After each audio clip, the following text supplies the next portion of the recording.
Start करने वाले हैं चैप्टर 1 से। चैप्टर 1 है जो है chemical reactions and equation, chapter का नाम है। केमिकल्स, बहुत सारे केमिकल्स होते हैं, उसमें रिएक्शंस कैसे होते हैं वही हम लोग आज पढ़ने वाले हैं। Consider the following situations of the daily life and think what happens when. हम लोग डेली सिचुएशन में कैसे होते हैं वो सब हम लोग कंसीडर करेंगे। Milk is left at room temperature during summer. अगर मिल्क को है जो रूम टेम्परेचर पर गर्मी में अगर छोड़ दिया जाए तो ऑब्वियसली क्या होगा, वो फट जाएगा। An iron tawa, pan and nail is left exposed to humid atmosphere. Iron tawa और पेन और नेल को अगर हम लोग छोड़ देंगे ह्यूमिड एटमोसफेयर में तो क्या होता है। ह्यूमिड कहने का मतलब आर्द्र, यानी कि हवा में जब नमी आ जाता है तो उसको ह्यूमिड बोलते हैं। तो वो क्या होगा, ऑब्वियसली वो जंग लग जाएगा। ग्रेप्स है जो गेट फर्मेंटेड हो जाता है, ग्रेप्स है जो सड़ जाते हैं। फूड है जो कुकड हो जाता है, फूड है जो कुकड होता है, यानी कि फूड है जो बनता है, कच्चा से पक जाता है। Food gets digested in our body. Food है जो डाइजेस्ट होता है हमारे बॉडी में, उसमें भी खाते हैं किसी और तरीके से, खाते हैं किसी और रूप में और फिर बन जाता है किसी और रूप में। वी रिस्पायर, सांस लेना भी एक केमिकल रिएक्शन ही है। माने कुछ ना कुछ एक चेंजिंग हो रहा है। In all the above situations the nature and identity of the initial substances have somewhat changed.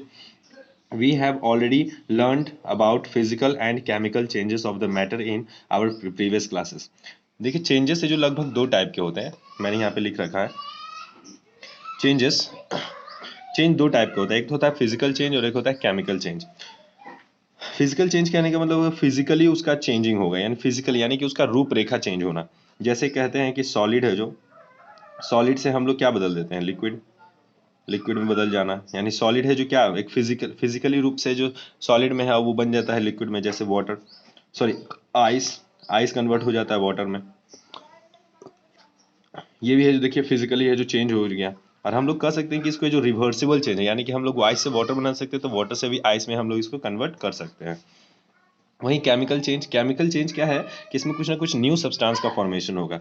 जैसे मिल्क से क्या बन जाता है, कर्ड यानी दही। यानी मिल्क है जो किस में बदल जाता है, कर्ड में। आपने सुना होगा कि मम्मी जो दूध से दही बनाती है, कभी सुना है दही से दूध बनना? होता ही नहीं है।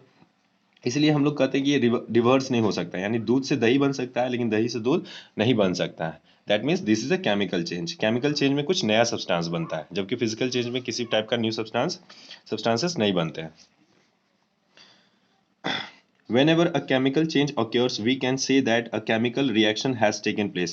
अब हम कहेंगे कि अगर जहां भी केमिकल चेंज होगा वहां पे केमिकल रिएक्शन तो हुआ ही है।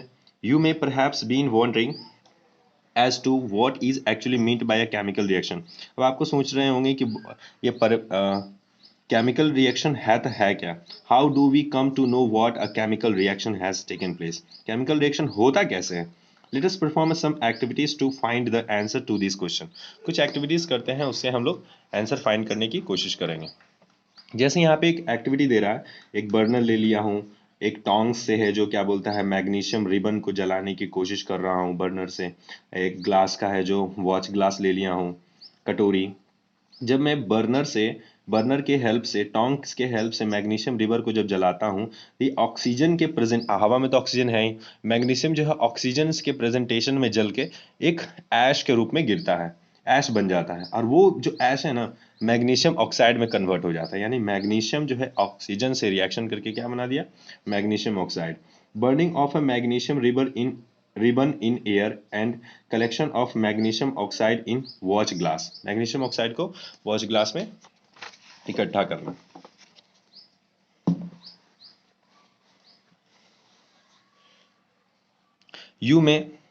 You must have observed that the magnesium ribbons burns with a dazzling white flame. जब आप मैग्नीशियम रिबन को जला रहे होंगे तो dazzling white flame में एकदम सफेद चमक आ रही होगी and change into white powder, वो white powder में बदल जाता है।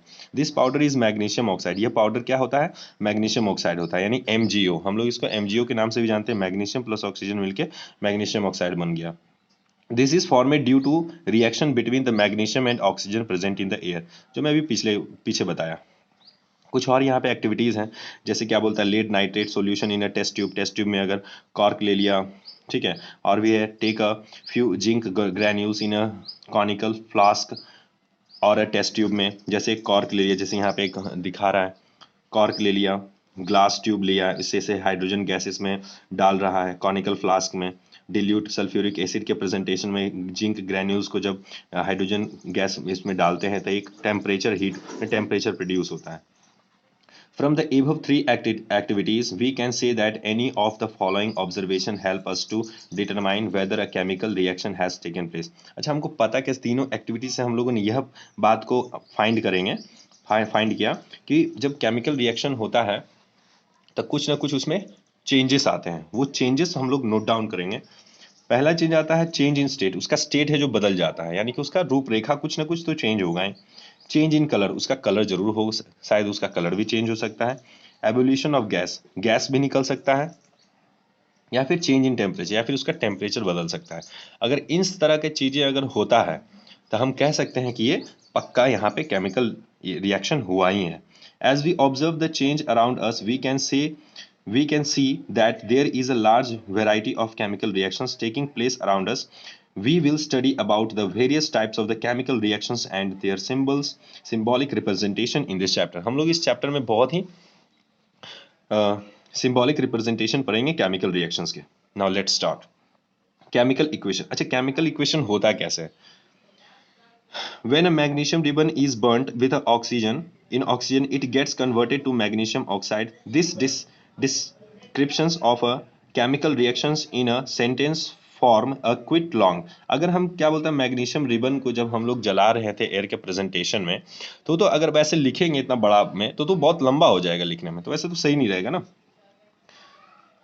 It can be written in a shorter form, तो हम उसको एक छोटा फॉर्म में लिख सकते हैं, शॉर्टर फॉर्म में। The simplest way to do this to write it in the form of word equation. हम इसको लिख सकते हैं वर्ड के फॉर्मेशन में। जैसे मैग्नीशियम प्लस ऑक्सीजन को मिला के मैग्नीशियम ऑक्साइड बन गया। हम लोग यहां देखते हैं,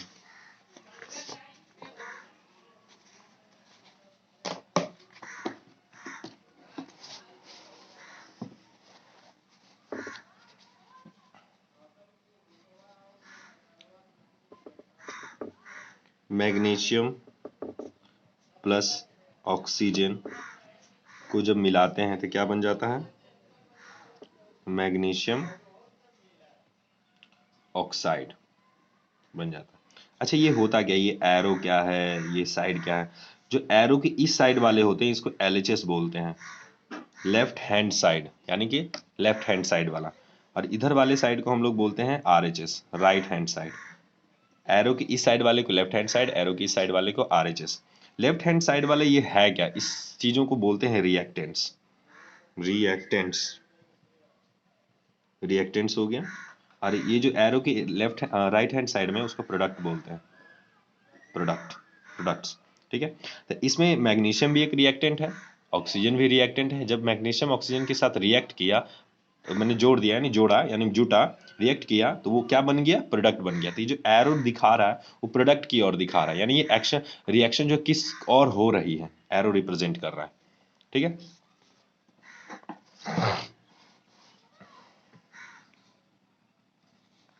the substance that undergo chemical change in the 1.1 magnesium and oxygen are the reactants. The new substances is magnesium oxide formed during the reaction as a product. यानी कि मैग्नीशियम और ऑक्सीजन रिएक्टेंट्स था और जो मैग्नीशियम ऑक्साइड बना वो product है। A word equation shows change of reactants of two products through an arrow placed between them.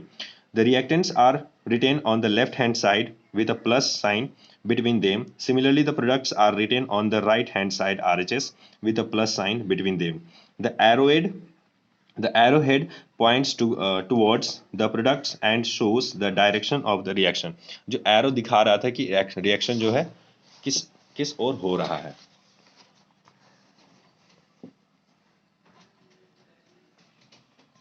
Writing a chemical equation, हम लोग केमिकल इक्वेशन को कैसे लिख सकते हैं अब हम लोग पढ़ेंगे। Is there any other shorter way for representing chemical reaction, chemical equation. क्या आप लोग को लग रहा है क्या इतना बड़ा लिखना जरूरी है क्या वर्ड में भी? पहले तो उतना बड़ा लिख रहे थे, फिर छोटा सा वर्ड में लिखने की कोशिश की, क्या उससे भी छोटा हो सकता है? तो मेरा जवाब रहेगा बिल्कुल हाँ। Chemical reactions can be made more concise and useful if we use chemical formula instead of words. A chemical equation represent a chemical reaction. Chemical formula से हम लोग है जो केमिकल इक्वेशन को और शॉर्टली लिख सकते हैं। कैसे? If you recall formula of magnesium, magnesium का अगर फार्मूला आप रिकॉल कर रहे हैं Mg, और ऑक्सीजन का O2, ठीक है, and magnesium oxide, the above word equation can be written as.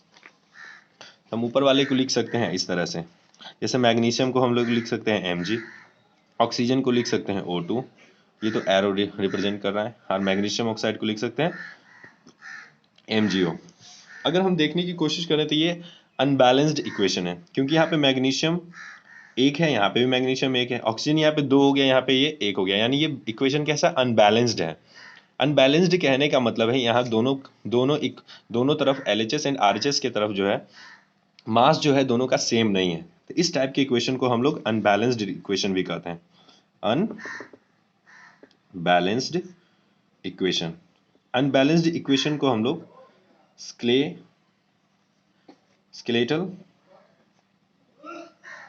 Chemical equation भी कहते हैं। उसके बारे में अभी थोड़ा पढ़ेंगे हम लोग आगे। Count and compare the number of the atoms of each elements on the LHS and RHS of the arrow. Is the number of atoms of the each element the same on the both side? क्या लगता है क्या LHS और RHS के तरफ दोनों एकदम माने बराबर एलिमेंट्स हैं ना?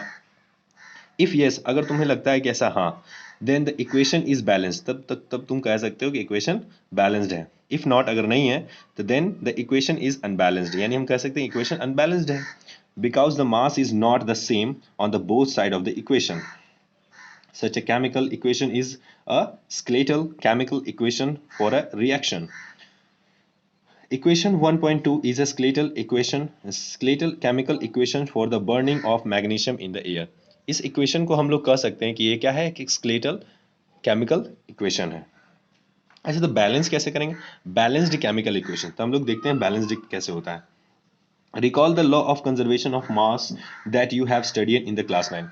Recall कर, law of conservation क्या था? law of conservation कहने का मतलब दोनों LHS और RHS की तरफ दोनों का मास, जो एटम के जो मास है दोनों बराबर होंगे। अगर मैग्नीशियम यहाँ एक है तो यहाँ पे भी एक ही होगा, अगर यहाँ ऑक्सीजन दो है तो यहाँ पे भी ऑक्सीजन, लेकिन यहाँ पे तो हो ही नहीं रहा है, इसको यानी कि अनबैलेंस्ड है, इसको बैलेंस करना पड़ेगा। मास can either be created nor be destroyed in a chemical reaction. कहने का मतलब है मास न तो बनता है और न तो डिस्ट्रॉय कर सकते हैं। ऐसा तो नहीं कि यहाँ पे एक था यहाँ पे जाते ही दो हो गया, ऐसा हो ही नहीं सकता। अगर यहाँ एक है तो यहाँ पे भी एक ही रहेगा, यानी कि केमिकल इक्वेशन में मास न तो क्रिएट किया जाता है और न ही डिस्ट्रॉय किया जाता है, बस खाली ट्रांसफर किया जाता है। That is the total mass of the elements present in the products of a chemical reaction has to be equal to the total mass of the elements present in the reactants. In another word, the number of atoms of each element remains the same before the after a chemical reaction. Before and after a chemical reaction, यानी कि chemical reaction से पहले और chemical reaction के बाद LHS and RHS की तरफ जितने भी अगर एटम्स होंगे उतना ही एटम रिएक्शन के बाद भी होगा। अगर यहाँ पे रिएक्शन माने रिएक्शन से पहले अगर यहाँ पे मैग्नीशियम का एटम की संख्या एक है तो रिएक्शन के बाद भी मैग्नीशियम के एटम की संख्या एक ही होगी। अगर यहाँ पे माने ऑक्सीजन दो है तो रिएक्शन के बाद भी दो ही होगा। ठीक है, तो ये अनबैलेंस्ड है। अगर आप चाहेंगे तो बैलेंस कर सकते हैं। अगर यहाँ दो को मैग्नीशियम डाल देंगे तो यहाँ पे दो मैग्नीशियम दो ऑक्सीजन, देखो यहाँ पे दो ऑक्सीजन हो गया, तभी इसको बैलेंस हो सकता है। अभी मैं बताऊंगा बैलेंसिंग कैसे होता है।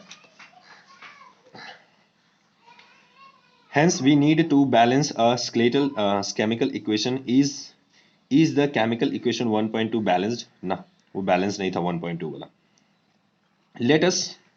Let us the word equations for the let us learn about balancing a chemical equation step by step. चलो स्टेप बाय स्टेप देखते हैं। एक यहाँ पे एक दिया हुआ है zinc plus sulphuric acid. Zinc plus sulphuric acid को जब रिएक्शन करवाएगा तो जिंक सल्फेट बन गया और हाइड्रोजन बन गया। जिंक प्लस H2SO4 रिएक्शन करके ZnSO4 यानी जिंक सल्फेट बना दिया, प्लस H2 निकल गया। कहने का मतलब है Zn को जब H2SO4 यानी सल्फ्यूरिक एसिड के साथ जब रिएक्शन करवाया गया तो ZnSO4 zinc sulphate plus H2 बन गया। अब इसको देखते हैं कि ये इक्वेशन कैसा है, बैलेंस्ड है कि अनबैलेंस्ड है। यहाँ पे जिंक कितने हैं, 1 है। हाइड्रोजन कितने हैं, 2 हैं। सल्फर कितने, 1 है। ऑक्सीजन कितने, 4 है। ठीक है, अब इधर से ऑक्सीजन रिएक्शन हो गया तो जिंक इधर भी 1 है, जिंक इधर भी 1 है। सल्फर इधर भी 1 है, सल्फर इधर भी 1 है। ऑक्सीजन इधर भी 4 है, इधर भी 4 है। हाइड्रोजन इधर भी 2 है, हाइड्रोजन इधर भी 2 है। यानी कि LHS बराबर है RHS के। किस रूप में, मास के रूप में, यानी दोनों का मास तो बराबर ही है। Then we can say that this equation is a balanced equation. This equation can be say that balance equation. तो हम इसको कह सकते हैं कि ये इक्वेशन कैसा है, बैलेंस इक्वेशन है। अब देखिए, अब हम बताएंगे कि बैलेंस करते कैसे, स्टेप बाय स्टेप। ये वही बात कर रहा है। ठीक है, अभी मैं तो आपको समझा देता हूँ कि कैसे हुआ है। अगर आपको नहीं समझ में आ रहा है तो इसको दिखाते हैं कि बैलेंस होता कैसे। जो भी LHS में है ना, पहले इसको इंडिविजुअली एक बॉक्स में करके लिख लीजिए। ठीक है, जैसे एलिमेंट्स है, तो एलिमेंट्स इसमें पहले क्या है भाई, तो जिंक है। फिर क्या है, हाइड्रोजन है, हाइड्रोजन लिख दो। फिर क्या है, सल्फर है, सल्फर लिख दीजिए। फिर ऑक्सीजन कितना है, ऑक्सीजन लिख दीजिए। अच्छा, LHS में अगर, सॉरी LHS में अगर देखें और यहाँ पे RHS देखते हैं, RHS, तो LHS में जिंक की संख्या कितना था, 1। हाइड्रोजन की संख्या कितना है, 2। सल्फर की संख्या कितना है, 1।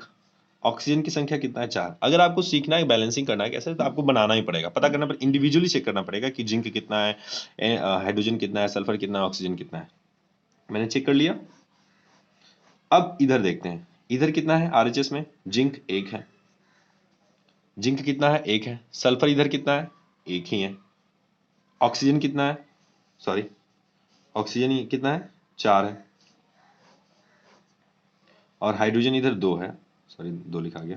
यहाँ पे सल्फर, सल्फर इधर कितना है, 1 है। सल्फर के सामने लिखेंगे ना। ठीक है, तो आप देख रहे हैं कि दोनों LHS RHS बराबर ही हैं। इधर LHS में भी जिंक 1 ही है, RHS में भी जिंक 1 ही है। हाइड्रोजन LHS में भी 2 है, RHS में भी 2 है। सल्फर इधर भी LHS में 1 है, RHS में भी 1 है। ऑक्सीजन इधर भी LHS में 4 है, RHS में भी 4 है। Then we can say that this equation is a balanced. दोनों तरफ इक्वेशन माने एटम्स की संख्या दोनों तरफ बराबर था, यानी यहाँ पे लॉ ऑफ कंजर्वेशन है जो लग गया, लॉ ऑफ मास कंजर्वेशन। ठीक है, यही बता रहा है। अब हम लोग बैलेंस करने के लिए सीखेंगे। अब यहाँ पे कह रहा है as the number of the atoms each element is the same on the both side the arrow, then we can say that this equation is a balanced equation.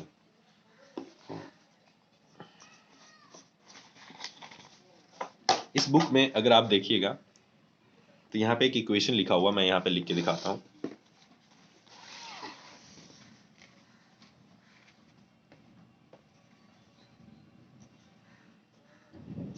Fe plus H2O मिलके क्या बन गया, Fe3O4 iron oxide plus H2। ठीक है, अब इसमें देखिए, अब इसमें बैलेंस कैसे कर सकते हैं, बैलेंस कैसे कर सकते हैं बताइए। तो बहुत ही आसान है। अभी मैंने क्या बताया, पहले क्या करना, इंडिविजुअली लिख लेना, एलिमेंट एलिमेंट लिखना है, फिर LHS लिखना है, फिर RHS लिखना है। अच्छा, एलिमेंट में इधर कौन है, LHS वाला, LHS में है जो एलिमेंट कौन कौन सा है, Fe आयरन है, फिर क्या है, हाइड्रोजन है, फिर क्या है, ऑक्सीजन है। अब देखिए, आयरन जो है इधर कितना है, LHS में कितने आयरन है, आयरन की संख्या 1 है। हाइड्रोजन की संख्या कितना है, 2 है। ऑक्सीजन की संख्या कितना है, 1 है।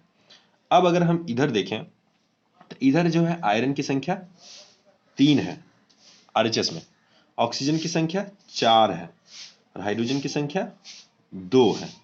अब हमको यहाँ पे कंफ्यूजन होगा। ठीक है, अब कह सकते हैं कि सर यहाँ पे तो दोनों है जो इक्वेशन है जो बैलेंस है नहीं, RHS LHS तो बराबर है नहीं, क्योंकि LHS में जो आयरन की संख्या 1 है, RHS में 3 है, तो इसको बैलेंस कैसे करते हैं सकते हैं।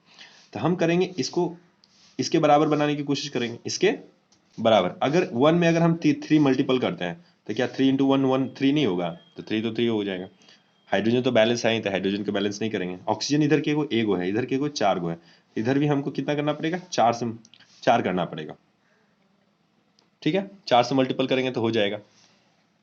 अब देखिए हम लोग इसको करते हैं, अब इसको बैलेंस कैसे करेंगे। Fe plus H2O, Fe3O4 plus H2। High इधर आयरन कितना है, 1 था, इधर 3 था, तो हमको इधर 3 से मल्टीपल करना था, 3 इधर लिख दिए, ठीक है। हाइड्रोजन इधर कितना है, 2 है, इधर भी 2 सही लग रहा है, लेकिन यहाँ पे तो ऑक्सीजन 4 है, यहाँ पे 1 ही है, तो नीचे में नहीं लिखना है, यहाँ पे लिखना। अगर हमने यहाँ पे ऑक्सीजन 4 लिख दिया तो हाइड्रोजन जो है यहाँ पे 8 हो जाएगा। 2 4 जा 8, 2 4 जा 8 हाइड्रोजन हो गया, लेकिन ऑक्सीजन तो 1 था, तो 4 1 जा 4, ऑक्सीजन 1 हो गया। यहाँ पे मल्टीपल होता है ऊपर नीचे, ठीक है, हमेशा ऊपर में ही है जो मल्टीपल करना, ये नहीं कि नीचे में मल्टीपल कर, नीचे जो होता है ना वो अपना लेके ही आता है हाइड्रोजन, ठीक है। तो ऊपर से मल्टीपल करेंगे तो 4 इंटू 8 हो गया, तो हाइड्रोजन तो इधर 8 हो गया, तो इधर भी अगर 4 से मल्टीपल कर देते हैं, 4 इंटू 2 8 हो गया, 4 2 से 8, तो इधर भी हाइड्रोजन 8, ऑक्सीजन 4, इधर भी 4। इस प्रकार से ये इक्वेशन क्या हो गया, बैलेंस्ड हो गया, ठीक है। और भी देखेंगे अभी, और 3 4 प्रैक्टिस अगर आप सही से कर लीजिएगा ना, तो ये पूरी तरीके से आपका एक क्लियर हो जाएगा।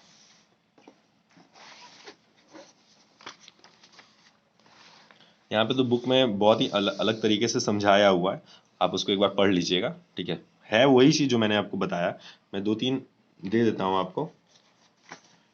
अच्छा चलो एक और करके समझा देता हूँ तो और ज़्यादा समझ में आ जाएगा। जैसे एक इक्वेशन है, CO2 को जब H2O के साथ जब रिएक्शन करते हैं तो C6H12O6 बन जाता है, प्लस O2 बनता है, ऑक्सीजन बनता है, ठीक है।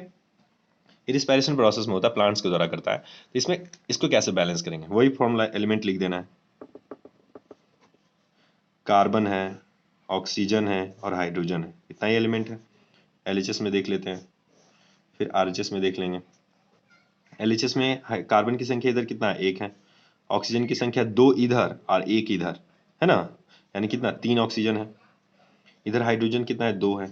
इधर देख लें RHS में, कार्बन की संख्या कितना हो गया, 6 हो गया, हाइड्रोजन की संख्या कितना 12 हो गया, ऑक्सीजन की संख्या 6 और 2 8 ऑक्सीजन है। अब यहाँ पे कंफ्यूजन होगा। अब देखिए यहाँ पे कार्बन यहाँ कितना था, 1 था, यहाँ 6 है, तो इसको तो 6 से मल्टीपल करें 6 हो जाएगा। अब ऑक्सीजन का फंडा फंस गया, ठीक है, ऑक्सीजन को भी रहने देते हैं। हाइड्रोजन को 12 बनाने के लिए इधर कितना से मल्टीपल करना पड़ेगा, 6 से, है ना, 6 दूनी 12 होगा, 6 2 12, तो 12 हो जाएगा। अब देखो वहाँ पे तुरंत ही ऑक्सीजन खुद ब खुद मेंटेन हो जाएगा। देखिए CO2 H2O C6H12 O6 plus O2। Carbon को कितना से मल्टीपल करना था, 6 से, 6 से मल्टीपल कर दिए, ठीक है, तो कार्बन तो 6 हो गया, कार्बन मेंटेन हो गया। 6 दूनी 12 यानी 6 2 12 हो गया, ऑक्सीजन तो इधर 12 हो गया, ऑक्सीजन कितना हो गया यहाँ पे 12, और यहाँ पे ऑक्सीजन 1 है यानी 13, यहाँ कितने हैं 6 और 8 है, ठीक है। अब देखिए यहाँ पे हाइड्रोजन कितना है, 12 है, यहाँ पे कितना है 2 है, यानी कि अगर मैं यहाँ 6 करता हूँ तो 6 2 12 12 हो जाएगा, और ऑक्सीजन कितना हो गया 6, यहाँ पे 6, यहाँ पे 12 ऑक्सीजन है, यहाँ पे 6 ऑक्सीजन, कितने ऑक्सीजन टोटल हो गए, 18 ऑक्सीजन हो गए। यहाँ पे कितने ऑक्सीजन हो गए, 18 ऑक्सीजन हो गए। यहाँ पे देखिए यहाँ पे कितने हैं, 6 ऑक्सीजन है, और यहाँ पे 6 2 8। अगर मैं इसको कितना से मल्टीपल कर दूं, अगर मैं यहाँ 6 से मल्टीपल कर दूं, 6 दूनी 12, 12 और 6 8, ठीक है। इस प्रकार से ये इक्वेशन क्या हो गया, अब यहाँ पे बैलेंस्ड हो गया, ठीक है। अगर जो कोई भी चीज अगर मिसिंग लग रहा है तो उसको आप जब इक्वेशन बाकी सबको सेट करिएगा ना, तो एक जो ऑटोमेटिकली सेट हो जाएगा, और ये प्रैक्टिस से आ जाएगा, ठीक है। मैं आपको एक 2 3 क्वेश्चंस प्रैक्टिस के लिए दे देता हूँ, आप प्रैक्टिस कर लीजिएगा। एल्युमिनियम को जब HCl के साथ रिएक्शन करते हैं तो एल्युमिनियम क्लोराइड प्लस H2 बनता है, ये बैलेंस करना है HW में। सोडियम कार्बोनेट को जब HCl से रिएक्शन करते हैं तो sodium chloride plus H2O plus CO2 बनता है। इसको एक बार प्रैक्टिस करिएगा तो फिर समझ में आ जाएगा। अगर नहीं समझ में आएगा तो हम आपको नेक्स्ट पार्ट वाला वीडियो में इसको बैलेंस कर देंगे, ठीक है। आगे देखिए क्या कहता है। अब कहता है कि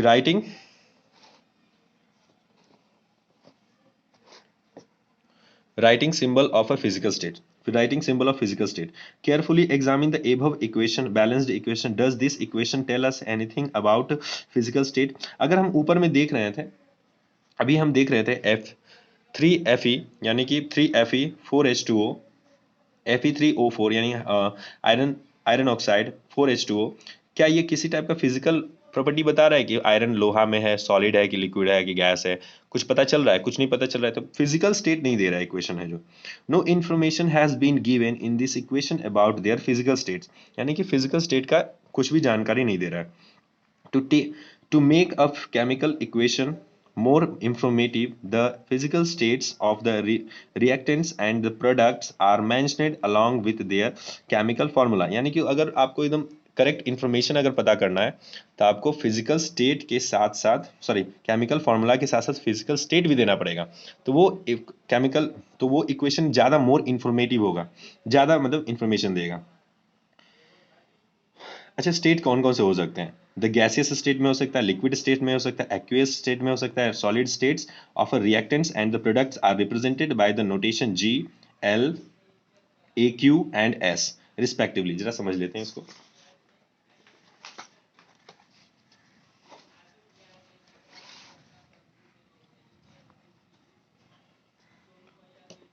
अगर गैसियस है तो हम उसको G से रिप्रेजेंट करेंगे, अगर लिक्विड है तो हम उसको L से रिप्रेजेंट करेंगे, अगर एक्यूएस है तो उसको AQ से रिप्रेजेंट करेंगे। एक्यूएस मैंने जलीय, अगर सॉलिड है तो उसको S से रिप्रेजेंट करेंगे।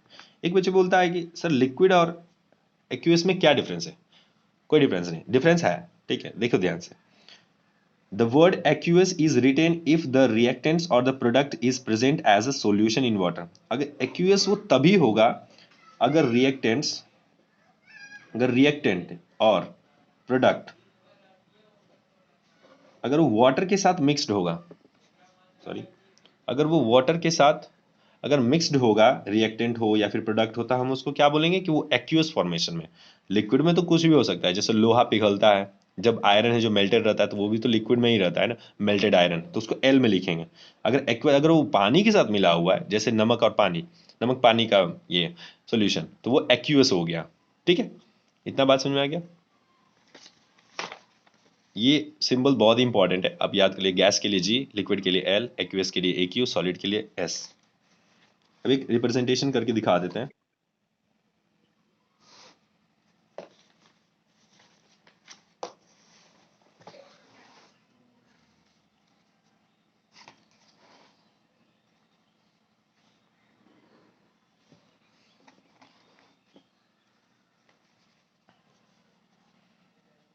Fe3 सॉलिड में था, 4H2O गैस में था। जब रिएक्शन हुआ तो आयरन ऑक्साइड बना सॉलिड के रूप में, प्लस 4H2 गैस बन गया। इस तरह से हम लोग, ये मोर इंफॉर्मेटिव रिएक्शन हो गया, इंफॉर्मेटिव। इसमें देखो केमिकल फॉर्मूला भी दे रहा है और स्टेट्स भी है जो मेंशन कर रहा है। ठीक है,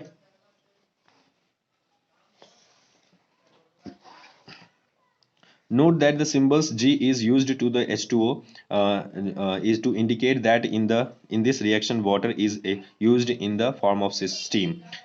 H2O को G के रूप में इसलिए लिखा है क्योंकि H2O को जो गैस के रूप में यूज किया गया, स्टीम यानी स्टीम के रूप में, भाप के रूप में इसको यूज किया गया वाटर के फॉर्मेशन को। Usually physical states are not included in a chemical equations unless it is necessary to specify them.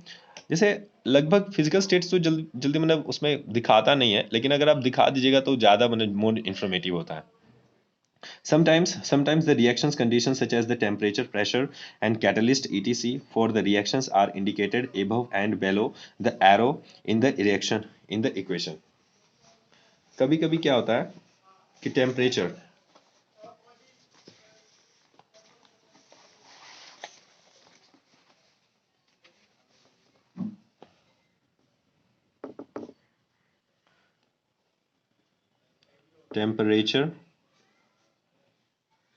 Pressure और कैटलिस्ट सी है। कैटलिस्ट है जो दिखाया था, टेम्परेचर मतलब कितना टेम्परेचर पे ये इक्वेशन हो रहा है, कितना प्रेशर दे रहे हैं। कैटलिस्ट क्या होता है, इसको हम लोग उत्प्रेरक बोलते हैं। मैंने कैटलिस्ट जानते हैं, इक्वेशन को, कोई भी इक्वेशन को तेज करना। जैसे हम लोग खाना खाएं तो मान लो खाना खाएं तो अगर 4 घंटा में खाना अगर पच रहा है तो हम जैसे कुछ ऐसा चीज मतलब खा लिए जिससे वो जल्दी पच जा रहा है, ठीक है, तो उसको हम लोग कैटलिस्ट, मैंने रिएक्शन को मैंने स्पीड करना ही कैटलिस्ट कहलाता है। ठीक है, इतना बात समझ में आ गया। तो हम लोग उसको लिखते कहाँ हैं, इसको है ना जो एरो के ऊपर में या फिर नीचे में लिख सकते हैं, टेम्परेचर को, प्रेशर को या कैटलिस्ट को, जैसे कि यहाँ पे दिखाया हुआ है, मैं दिखा देता हूँ। कार्बन मोनोऑक्साइड को जब गैस के फॉर्मेशन में 2H2O गैस के रूप में जब गर्म मैंने रिएक्शन करवाया जाता है तो मिथेनॉल बनता है, CH3OH। लिक्विड का फॉर्मेशन इसको बोलते हैं मिथेनॉल। 340 ATM। ATM क्या है? Atmospheric pressure. ATM का मतलब क्या है? Atmospheric pressure. ठीक है, इतना प्रेशर में जब इतना रिएक्शन को करवाया गया तो मेथनॉल बना। ठीक है, उसी तरीके से एक्यूएस फॉर्मेशन में जब 12H2O को लिक्विड के फॉर्मेशन जब रिएक्शन किया गया सनलाइट के प्रेजेंट में, क्लोरोफिल के प्रेजेंटेशन में और सनलाइट, तो क्या बना? C6H12O6 एक्यूएस फॉर्मेशन बना। इसी को हम लोग ग्लूकोज के नाम से भी जानते हैं, ग्लूकोज प्लस, यहाँ जगह नहीं नीचे लिख रहा हूँ, 6O2 एक्यूएस के फॉर्मेशन में प्लस 6H2O लिक्विड के फॉर्मेशन। ठीक है, इस तरीके से, इस तरह मैंने मेथड्स का यूज करके हम लोग कार्बन डाइऑक्साइड को जब H2O के साथ रिएक्शन कराया सनलाइट के प्रेजेंटेशन में और क्लोरोफिल के प्रेजेंटेशन में, तो वो क्या बन गया? ग्लूकोज बन गया और ऑक्सीजन भी बना और CO2 मैंने H2O भी निकल गया। ठीक है, तो इस प्रकार से हम लोग यहाँ तक हम लोगों ने पढ़ा पार्ट 1 में। अब हम लोग आगे का चर्चा पार्ट 2 में करेंगे। जय हिंद।